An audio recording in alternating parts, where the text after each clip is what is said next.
What's the most you ever lost on a coin toss? Sir? The most you ever lost on a coin toss? I don't know. I couldn't say. I think what makes the Coen Brothers so special is the unique way they collaborate.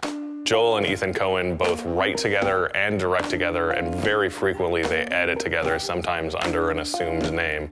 I think that this allows them to build sequences from literally the ground up. They write things that'll work well visually and then shoot things that will edit together perfectly. Joel and Ethan Coen also collaborate a lot with other people. You see kind of the same names showing up time and again behind the scenes as well as in front of the camera. Composer Carter Burwell does almost all their movies. They've worked for a long time with Roger Deakins as a cinematographer. Quite frequently, Ethan Coen brings on his wife Tricia Cook as an assistant editor. And of course, Joel Coen is married to Frances McDormand, who appears in so many other movies.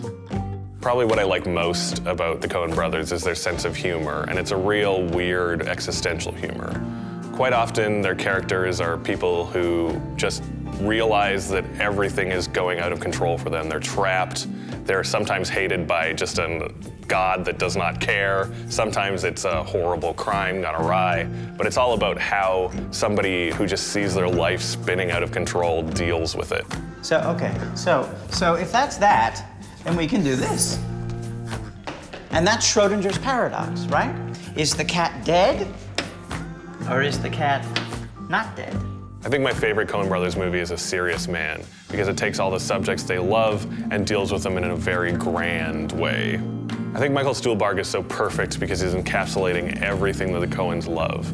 He's a Jewish academic intellectual, and yet he's fighting these bizarre, sometimes criminal, dark circumstances that are piling up against him.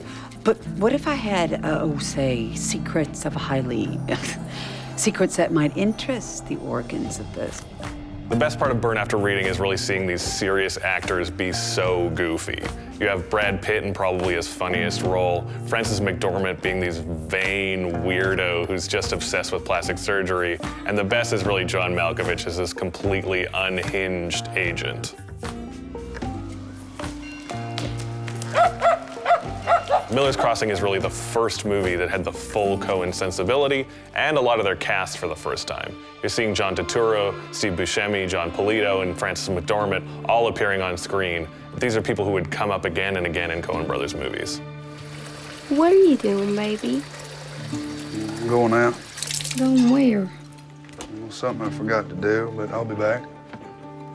What are you gonna do? I'm fixing to do something dumber than hell, but I'm going anyways.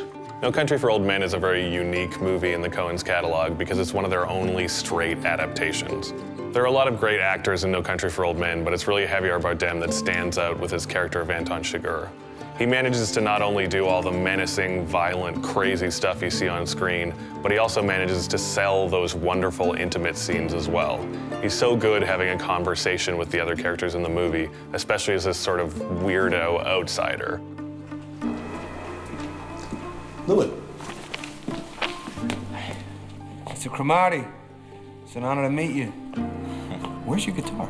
Inside Llewyn Davis is one of the Coens' great outsider movies. While this is a real love letter to the Greenwich Village folk scene, it's also kind of making fun of movies from that era about the cool folk singer.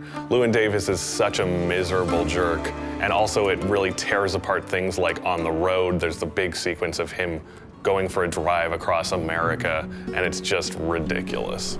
It's easy to see why Inside Llewyn Davis was such a big part of Oscar Isaac becoming a star. It's a very difficult character. It's an annoying person, somebody who is just being a jerk to everybody, yet at the same time you really want to root for him. Oscar Isaac has that kind of magnetism that you really want this guy to succeed in spite of all the horrible things he does.